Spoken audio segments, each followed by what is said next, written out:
Greetings to readers, viewers, and listeners, and welcome to this next edition of the Autistic Superblog's The Hot Take. This one is on location, live from the walkway over the Hudson, where several associations, disability groups are celebrating the anniversary, which was yesterday, of the Americans with Disabilities Act. So as you can imagine, it's a really big deal. It's a really big deal for people with disabilities because, and it's kind of fitting that we're on a bridge as I'm talking to you, because it really makes you wonder. It really makes you see just how far we've come. We've come a long way from the ways of Willowbrook and abuse and all that stuff. Not to say it's not common now. I mean, it's not common, but we should never take those lessons for granted. We should never take those lessons and think that they're not going to happen, because they could. But I want to just say that from where we were before, the future looks so much brighter from here. Literally. The future looks so much brighter because, yes, there are certain things that need to be worried about, Social Security, getting DSPs to work with us and support us when we need to. But it's also something of a refreshing way to kind of say that, yes, we've come a long way, but we've got a long way to go. We've got a long way to go for us to really see how important disability education is for all of us. The reason why I actually know about Willowbrook is because I actually did a training session for the Arkman Hudson, which is where I'm talking from now. But hearing from staff about the stories of Willowbrook, I've seen Willowbrook: The Last Great Disgrace. It's here on YouTube. I would definitely recommend it, but I will definitely recommend it's a hard watch. It really is a hard watch, because to look where we are right now to where we were before, night and day. I mean, you look at Willowbrook, it was just the future was just so bleak. It was just so dark. And now you have people in the disability community having the playing field leveled because of not of their disability, but because of the quality of the quality of life that they have. But they also need role models too in the same regard. One of my personal role models, the wonderful Temple Grandin, who has my book Through Autistic Eyes, is one of my heroes. But I've also wanted to talk about another disability hero, the wonderful Eddie Timanis, the first blind Jeopardy contestant who was a 5-time undefeated champion. To put this in context, there were a lot of disabled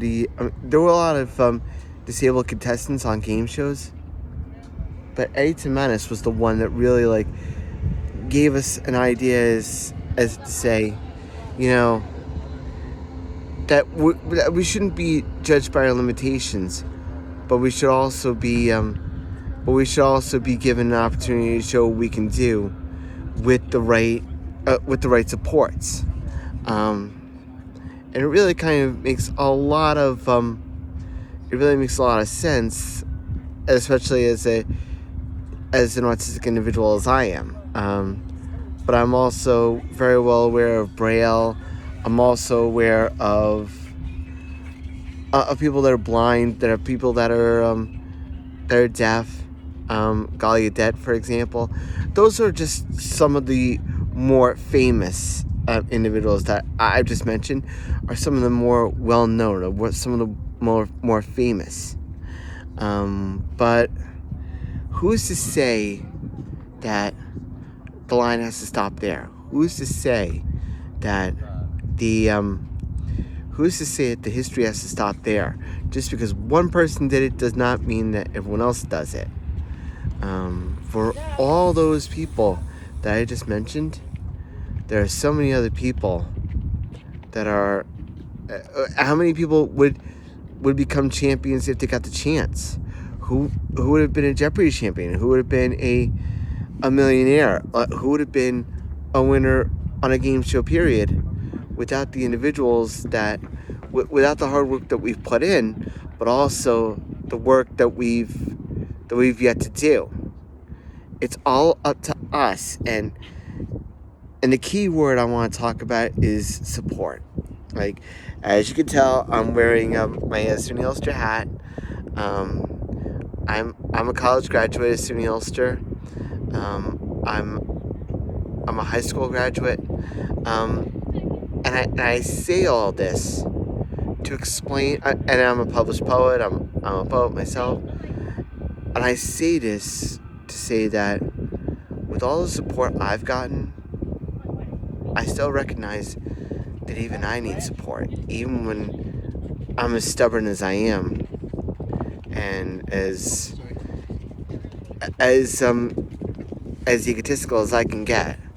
I still recognize that I need support, that I need help, and I want to just not only plug the ARC Hudson, of course, but I want to plug all the ARCs, like the ARC New York, and